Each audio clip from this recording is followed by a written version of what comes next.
وزیر اعظم عمران خان کا شہزادہ محمد بن سلمان کی دعوت پر دورہ سعودی عرب دونوں ممالک کے لیے تعلقات مزید مستحکم بنانے اور پرعزم ہونے کا پیغام ہے۔ وزیر اعظم عمران خان کا جمعۃ الوداع سے شروع ہونے والا دورہ سعودی عرب 9 مئی تک جاری رہے گا۔ وزیر اعظم کے اپنے وفد کے ہمراہ سعودی عرب پہنچنے پر جدہ ایئرپورٹ پر ان کا استقبال سعودی ولی عہد شہزادہ محمد بن سلمان نے کیا، جبکہ army chief general Qamar Javed Bajwa سعودی عرب میں پہلے سے موجود تھے۔ وزیر اعظم عمران خان اور سعودی ولی عہد کے درمیان ملاقات میں دو طرفہ سیاسی، اقتصادی، تجارتی، دفاعی اور سلامتی کے شعبوں میں تعلقات کو مزید مستحکم بنانے پر اتفاق کیا گیا۔ دونوں رہنماؤں کی ملاقات کے وقت وزیر اعظم عمران خان کے ہمراہ ان کی کابینہ کے اراکین اور army chief general Qamar Javed Bajwa بھی موجود تھے۔ دونوں ملکوں نے پاکستان میں توانائی، مواصلات اور ٹرانسپورٹ کے شعبوں میں 50 کروڑ ڈالر کی مالی اعانت فریم ورک کی مفاہمتی یادداشت سمیت مختلف شعبوں میں باہمی معاہدوں پر دستخط کیے۔ ملاقات میں وزیر اعظم نے مسئلہ کشمیر کے پرامن حل اور افغانستان امن مفاہمتی عمل سے متعلق کوششوں سے آگاہ کیا، جبکہ سعودی وزیر خارجہ نے خطے میں ان کی حالیہ آؤٹ ریچ کے حوالے سے اعتماد میں لیا۔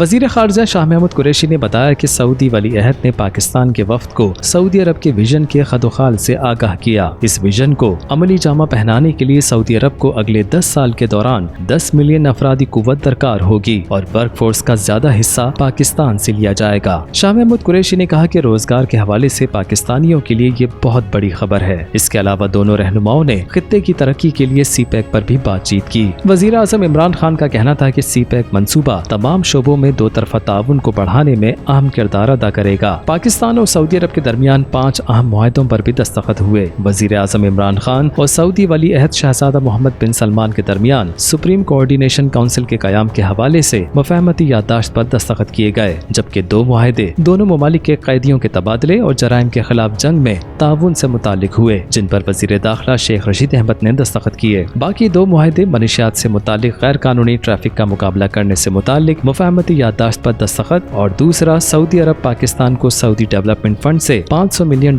کی رقم فراہم کرے گا، جو کہ پاکستان میں انفراسٹرکچر اور آبی وسائل کی ترقی، کیمیکل توانائی اور ہائیڈرو پاور ڈیولپمنٹ کے لیے خرچ کیا جائے گا۔ ان معاہدوں پر پاکستان کی جانب سے وزیر خارجہ شاہ محمود قریشی نے دستخط کیے۔ قبل ازیں پاک فوج کے سربراہ جنرل قمر جاوید باجوہ نے سعودی ولی عہد محمد بن سلمان اور نائب وزیر دفاع شہزادہ خالد بن سلمان سے ملاقاتیں کی۔ دورے کے موقع پر وزیر اعظم عمران خان نے سعودی ولی عہد کو دورہ پاکستان کی دعوت بھی دی، جو انہوں نے خوشی کے ساتھ قبول کر لی۔ وزیر اعظم عمران خان اپنے دورے کے دوسرے روز عمرے کی ادائیگی بھی کریں گے اور مسجد الحرام اور مسجد نبوی بارگاہ رسالت صلی اللہ علیہ وآلہ وسلم پر حاضری بھی دیں گے۔